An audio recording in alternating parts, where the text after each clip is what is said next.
Subhadra recording studio Sahebganj. Shankar भगवान की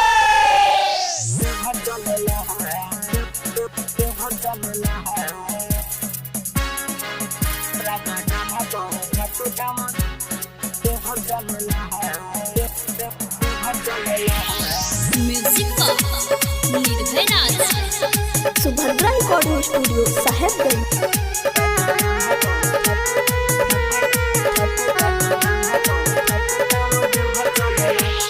सावन के पहिला गइल सोमा एहो सावन के पहिला गइल सोमा जल ढारे खातिर लोग हो गइल तैया फूल सजा के सिर झुका के नमन करेला राजा कान्हा पर उठा के कामर देवघर चलेला सैया कान्हा पर उठा के कामर देवघर चलेला सावन के पहिला गइल सोमा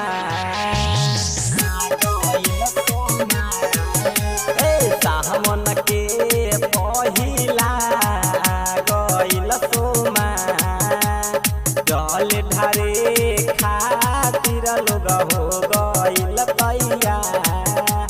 फूल सजा के सिर झुका के नमन करेला राजा कान्हा पर उठा के कांवर देवघर चलेला सैया कान्हा पर उठा के कांवर देवघर चलेला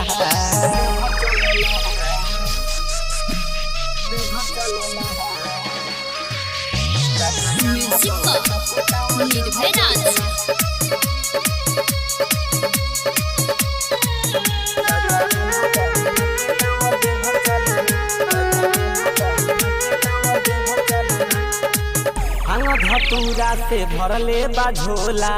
कहेले खुश होई देखी के भोला धतूरा से भरले बा झोला कहेले खुश होई देखी के भोला हारे ले बा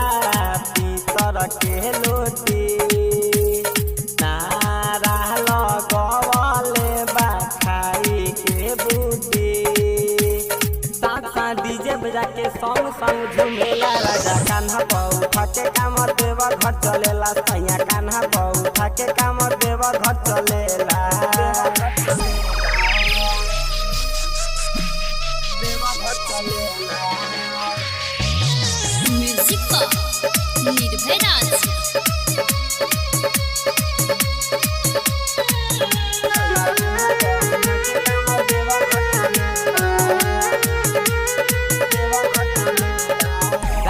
श्याम नहीं करे आराम हो